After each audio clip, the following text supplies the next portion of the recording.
thank you so much for joining us. And I hope that this is an appropriate forum to catch all of the staff at MISD. And so we did one earlier in the afternoon. So I'm hoping to get better as I go.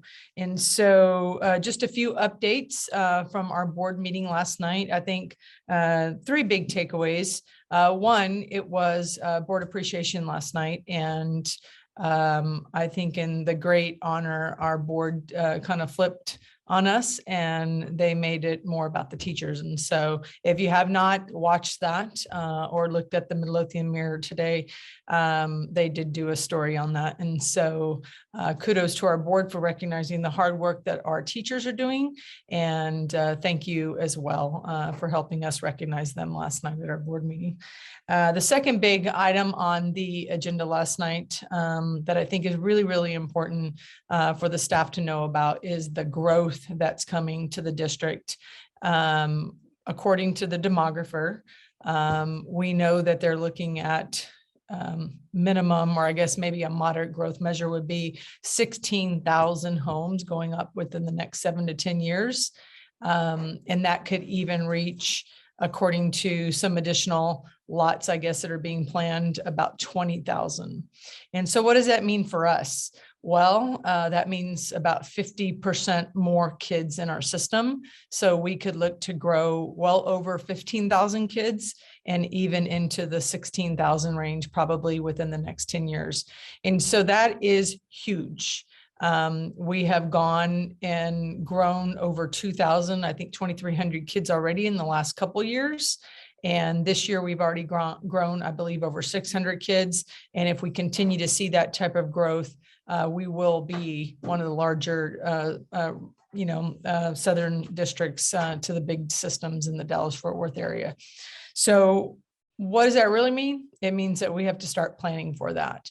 And so thanks to the work that was done by the business and finance team, the new deputy superintendent, we were able to get permission from our board last night to move forward with planning.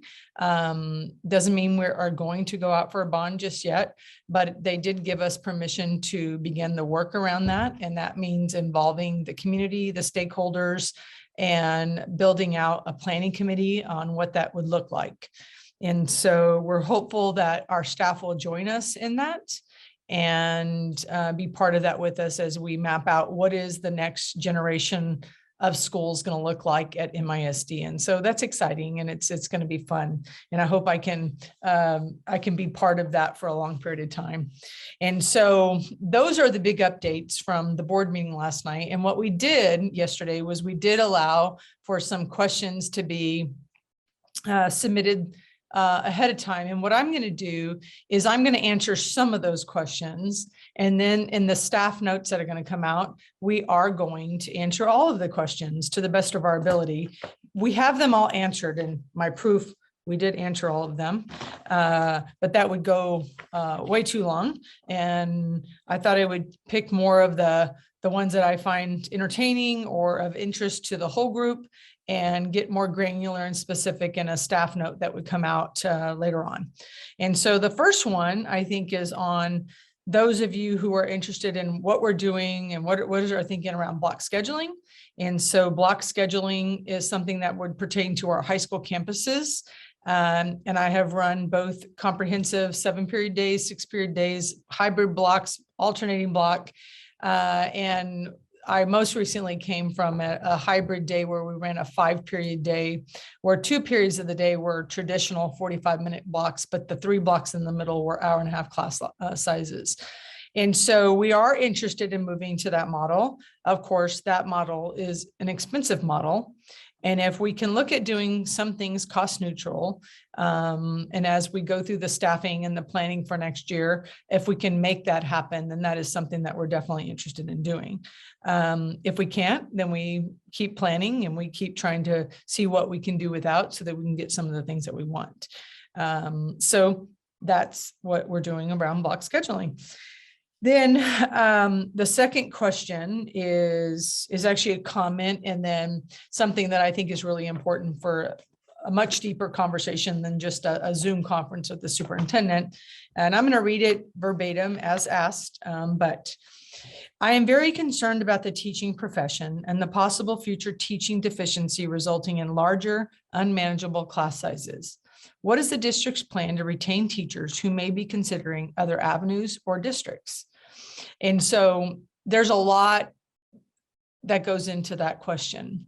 I think every superintendent in the DFW area is concerned about this. I certainly am concerned about this. Every superintendent in the state of Texas is concerned about this. And I've been really fortunate to have a network of superintendents across the country that I can call upon, and all superintendents are worried about that. And so I think the one beautiful thing is that at the beginning of this school year, Midlothian ISD, we had one position that we were not able to fill. And we do have more now because of people leaving kind of mid-year, but we had a surrounding district to us right next door. They may have wear the color green. I believe someone told me at one point that they had 13 openings to start their school year. And then I know that we have other people surrounding us that had, in excess of 40 openings where they just can't find people to come to work. So we're not there, and that's a good thing. And I think that's a credit to the teachers that are here, the families that are here, and the kids that are here, is that people actually do want to come work here.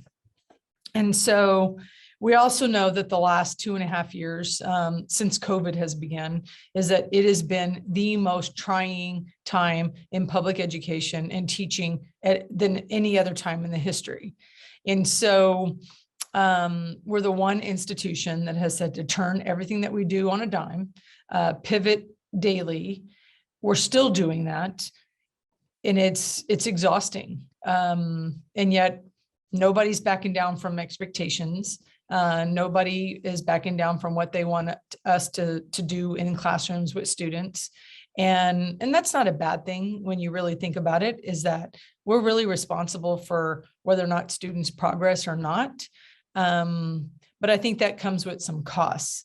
And one of the things that we're trying to do is figure out what are those costs and where can we mitigate to make sure that our faculty is well taken care of. I encourage you to go and listen to one of our student ambassadors from last night. And when she was asked the question, what would you do if you could be the superintendent for the day? Immediately, she said, I would care about the mental health of our teachers. She indicated that that's just as important as us worrying about the mental health and the well-being of our students. And so that is a tribute to you as teachers and the people who have raised that child in our system. That's a senior at Heritage High School. She's an amazing kid, and she serves on my superintendent advisory council. But when you have students that recognize how hard that we're working and how hard you're working, that's a credit to you. We're also looking at ways to create space and schedules, working very intentionally with principals on how do we create space and schedules to give you the time that you need to plan. I know that we're also in conversations about backing off on maybe pushing forward, the pace of the scope and sequence and where we are. And I mean, we never know from one day to the next if we're even going to have enough coverage to open our schools. And so right now I feel like the time is at a place where we just all need to calm down and worry about the day-to-day pieces that we can worry about, and leave the other stuff to later. Doesn't mean I'm not concerned about student learning. I'll never not be worried about that. But I am concerned about the welfare of our kids. I am concerned about the welfare of our staff. And if we have to stop worrying about some things so that we can worry about those things, that is pretty important. We're also looking at the teacher incentive allotment, and we're trying to fast track that so that we can enter the initial phase of that. So our hope is to submit our first phase application in the spring around April time. We won't catch everybody in that first wave, but we do hope to catch in the second and maybe a third wave, so that we can have every teacher be at the place where they can get a recognized or a master level credential, so that you can get paid the amount of money that you're actually worth and owed from House Bill 3. And so that is something that we haven't taken advantage of that other districts have. And so we're trying to speed up that work as we've kind of taken a delay from COVID. And so that's what we have in the works for trying to mitigate for what's happening with this what we would call a mass exodus from the teaching profession. And I would say that we are not part of the districts that are actually seeing that, but we do know that we have had about 13 resignations this year that are all happening recently. I know that when I was at Frank Seal a couple of weeks ago, we have an English teacher who's phenomenal, who is teaching not only her class of 125 kids, but another whole teacher's classroom with another 125 kids to 140 kids. And she was doing that for probably 2 or 3 weeks. And no matter if you get a sub in there or you don't get a sub in there, that teacher is still responsible for what's going on with those students. And so we are trying to navigate, how do we make changes that are necessary so that we're not in situations like that?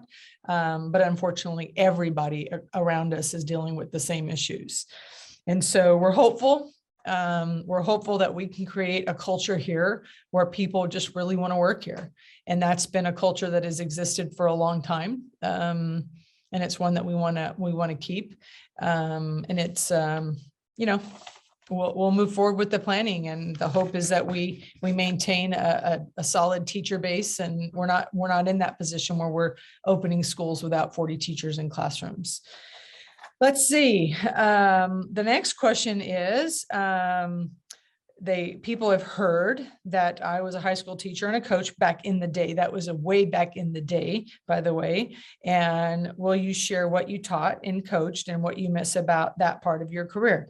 And so I was actually a business teacher in the career and technology department. And I did do a little stint in international business, and I taught a section of political science as well, because that was my degree at SMU. And I was a head basketball coach. Although I didn't play basketball in college, but ultimately I do miss that part of it. I miss being around kids, which is why the superintendent advisory council that I have, and I meet with them once a month, where I have 40 kids once a month. It's probably the best hour and a half of my time. As a matter of fact, I was roaming the halls at Midlothian High School this morning a little bit, and I saw a few of my kids. And when you make eye contact with them and they actually recognize you and they say hello, and that's always fun. And that's my joy. I enjoy that. And I don't have it all day long like you have it in your classrooms. And there's frustrations that come with that. And I know that, but that is the part of it that I miss the most. I also miss coaching, but I do get to coach somewhat, a little bit. I have a daughter at MHS, and she's the thrower. And so I look forward to my weekends where I get to go watch her throw and compete, and that's always fun. And then I get to also watch other kids in the system throw. And a big shout out to one of our students at MHS, Gabe Sunger, I think is his name, and he's doing well. And I'm excited to see him progress in the throws, and that's a passion of mine. So if anybody else has kids that want to learn how to throw things, I'm your girl. And other than that, at this time, what we're going to do is we're going to open it up to you for questions on this chat live. And then all the other questions that were asked, we are going to send those out in the staff notes so they're appropriate responses and everybody can actually see them. And so I'll go ahead and take that first question. Please be brave.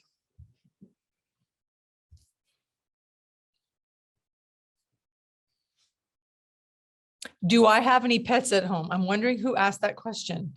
Yes, I have. In August, I decided that I missed my animals from home. And for those of you that don't know, is that we live on a farm, and I came this direction while my husband is finishing out his career, and he's a civil engineer, and he's finishing the career and living on the farm. And we left behind 2 German Shepherds and 1 big fat chocolate lab, and she moves very slowly and not often. And so I live in this little bitty house here with a little bitty grass yard. And so I decided in August that I wanted a pet because I'm a dog lover. And I went and got myself a golden doodle. His name is Max. But he is Cujo at night. He turns into Cujo. But I love him dearly, and he literally is my best friend, follows me everywhere. He did get kicked out of doggy daycare maybe a week ago. I thought it would be great if I got him doggy daycare so that I could board him when I needed to go out of town for track meets. And 45 minutes later, I got a call saying I had to come pick him up because he might have scaled a 6-foot fence. But yeah, I love him anyway. And he does eat socks, and he does give them back to me when he's throwing them up. But yeah, love Doodles. If you were to rank your top 3 initiatives or priorities right now for change, what would they be? Good question, Tony, and thank you for asking. I think my top 3 initiatives are always going to be aligned for how do we create space for teachers to stay in the classroom and lead other teachers. And that's not going to make a whole lot of sense to you guys. It'll make more sense probably in the next couple of years. But part of bringing on a chief of staff, which we just onboarded last week, is trying to create true talent development systems here where we can create space for teachers to stay in classrooms, pay them well, teach kids, but also help us grow and develop really awesome teaching across the system. And that doesn't always happen just naturally. And so you have to create those systems. So I think one of the key initiatives is to grow leadership. That is a key initiative. I really believe that leadership matters. I also think teachers are the experts. And so if we can create a space for the experts to be the leaders, that's where my passion is. And that's the work that I've been involved with in the past 3 to 5 years. It's exciting work, but it's deep work and it's hard work. And that goes from changing everything about how we do things. And it's not traditional at all. You have to start with how you define leadership, and then you have to anchor everything to that. You have to create different evaluation systems, different selection processes. You have to create different pathways for leadership. And some people want to be principals, some people don't. Some people just want to stay in the classroom, and that's a good thing. We want to keep great teachers in the classroom. Some people are high potential, some people are not. Some people just want to be in their classroom and be left alone, and that's sometimes okay. But there's a lot of work that goes into selecting quality leadership and developing quality leadership. And you got to start with data and who has, credible data with kids. That's hard. Those are tough conversations to have. It is tough work, but it's good work. And so those are, I guess, tied together. Those would be my 2 big initiatives. And then, of course, I think overall, I want kids to grow and develop, both academically and socially and emotionally.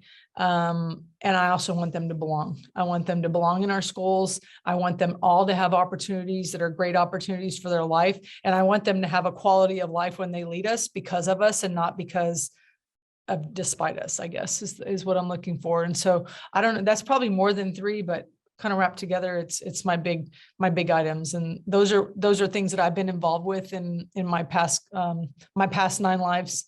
But those are my passion points and my passion work. So other question. Oh, well, thank you. Yes, it's been a tough year, but that's okay. That is not unique to MISD. It is not unique to me as a superintendent. It is not unique to our kids. The whole world's going through this. And so thank you for that comment. Any other questions? Going once, going twice. What are your thoughts on the forecasts of the growing diversity in the area? And so I do think I could probably give you some data off the top of my head, actually. So we have grown over 600 and something students. Of that growth, the diversity of that growth has been significant. And I don't have the percentages off the top of my head. I can tell you that it is significant. And what that means is, and often, I guess, how do you define diversity? Are we defining it by our identity? And I like to define it much more broadly. You should define it sometimes by that, but by how we think, what our culture is, where we're coming from, and everybody should have a place at the table. And when I made the comments about the creating space for kids to belong, that's the conversation about creating a place where we're treating people like human beings, and we're treating kids with dignity and respect. And they're two different things, but I think that's where diversity and culture can be embraced. And that's the good work. And so I do think it is changing, and that's a good thing. It's not a bad thing. Would you consider having more smaller group meetings with teachers other than first years? Yes. Matter of fact, I did have first year teachers in small group setting right when we came back or when we left, one of those weeks. But I am meeting at campuses. I've done 2 of those meetings so far. Long Branch, thank you so much. They hosted me with carrots and celery. But then I went to Mountain Peak and they gave me Snickers and Twix bars, and that was much better. But the feedback from teachers has been incredible. It's really good to have that kind of insight directly from the expertise that works in classrooms to bring back to cabinet level so that we can share and dialogue about how do we make change so that we can create space for this expertise to blossom and grow and support kids. And so, yes, we are doing that. And we're also going to be moving towards community meetings at our schools because of this planning that we're having to do for growth in our district. And what that's going to look like will be, I think we're trying to bring the thinking to the community and then bring that thought back to that planning committee. And so that may be a little bit different than how we've done that in the past, but we do want to get feedback from our parents about what their hopes and dreams are for their kids, and maybe do even a little bit of hopes and dreams for kids. Let's see. I hope that we can continue. Thank you, thank you, thank you. Let's see here. Any other questions? I would like to share, I've had 2 significant things come out of my teacher meetings. One is yesterday when I was at Mountain Peak, just a big thank you to that staff who were so vulnerable and really sharing the struggle that they're having and understanding some things that are going on in the system. And so you must be able to share with your leadership the things that concern you about what's going on in the system. That's the only way we move forward, right? So a big shout out to the Mountain Peak staff for being able to do that with me. And I know I didn't leave here until 1 a.m. in the morning from the board meeting, but I think I didn't sleep because I was processing the conversation that I had before I walked into the board meeting. And then a couple of weeks prior, I had met with the Long Branch staff, and it was a different kind of conversation, but it was still relevant to the growth and development of students. And so I want to thank both of those staffs again.